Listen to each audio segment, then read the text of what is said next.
जय श्री कृष्ण।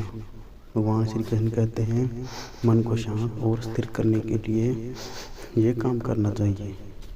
भगवान श्री कृष्ण ने 2 उपाय बताए हैं।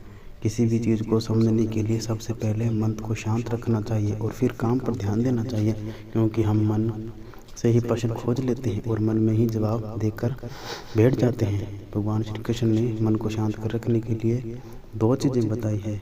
चलिए, भागवत गीता में भगवान श्री कृष्ण कहते हैं मन को बेचैन होना स्वभाव है। हमारे मन को लगता है कि अगर वह अलग अलग बातों के बारे में सोचता रहेगा तो हमें आने वाली हर मुश्किल और मुसीबत से बचा लेगा, पर ऐसा होता नहीं है।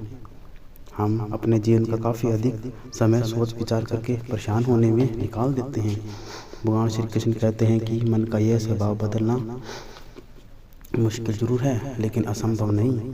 अच्छा, अब एक बात बताइए, क्या आप कोए को कह सकते हैं कि वो काऊ काऊ की आवाज़ न करे, या फिर क्या आप किसी मेंढक को कह सकते हैं कि वह पानी देखते ही उनसे छलक न मारे?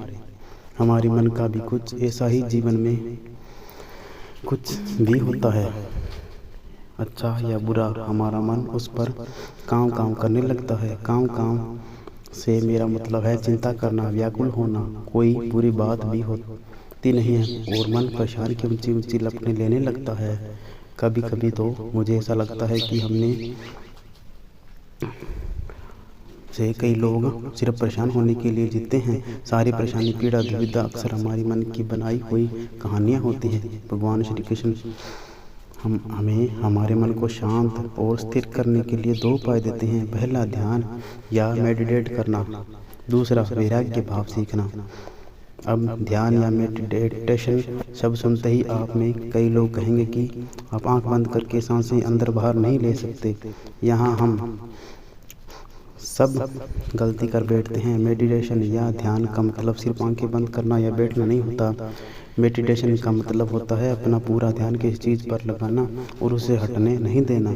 अगर आप रोटी बना रहे हो तो सिर्फ उस बात पर ध्यान दीजिए। अगर आप कुछ देख रहे हो तो आप अपना पूरा ध्यान उस पर ही लगाएं। यह मत सोचिए कि कुछ देख कर या कुछ अपना कितना वक्त बर्बाद कर रहे हैं। जब आप जीवन के हर छोटे बड़े काम को पूरे ध्यान से करते हैं तो आपका जीवन ही एक मेडिटेशन बन जाता है। ऐसे में जीवन शांति, स्थिरता, साहस और सफलता का होना अनिवार्य है। वैराग्य भाव। दूसरा उपाय, वैराग्य का अर्थ यह नहीं कि आप सब कुछ छोड़कर जंगल में जाकर बैठ जाएं। वैराग्य का सच्चा अर्थ है कि आप जो काम कर रहे हैं उसका क्या नतीजा या निकलेगा उसकी चिंता न करें। जैसे अगर आप में से कोई अपने इंटरव्यू दिया, आप यह कर सकते हैं कि पूरे मन से तैयारी करें और अपना बेस्ट करके आएँ। वह नौकरी मिलना या ना मिलना आपके हाथ में नहीं है। इस नतीजे के पीछे अलग अलग चीज़ें होती हैं जो आपके बिल्कुल कंट्रोल में नहीं हैं। तो जिस चीज़ के बारे में आप कुछ नहीं कर सकते उसके बारे में चिंता भी न करें। यही वैराग्य का सच्चा मतलब होता है। और यही भगवान श्री कृष्ण का दूसरा उपाय मन को चिंता की लपटों से बचाने का है। याद रखिए, आप पूरे के पूरे इंसान हैं। समझदारी, संयम और कुशलता से भरे इंसान। आपका मन जब भी कोई की तरह अलग अलग बातों पर आपको परेशान करने लगे तब अपने मन को प्यार से समझाएं और शांत कर लीजिए। बस अपने ऊपर विश्वास रखिए कि आप सभी अपना बुरा नहीं होने देंगे, कभी बुरा नहीं हो सकता। जय श्री कृष्ण।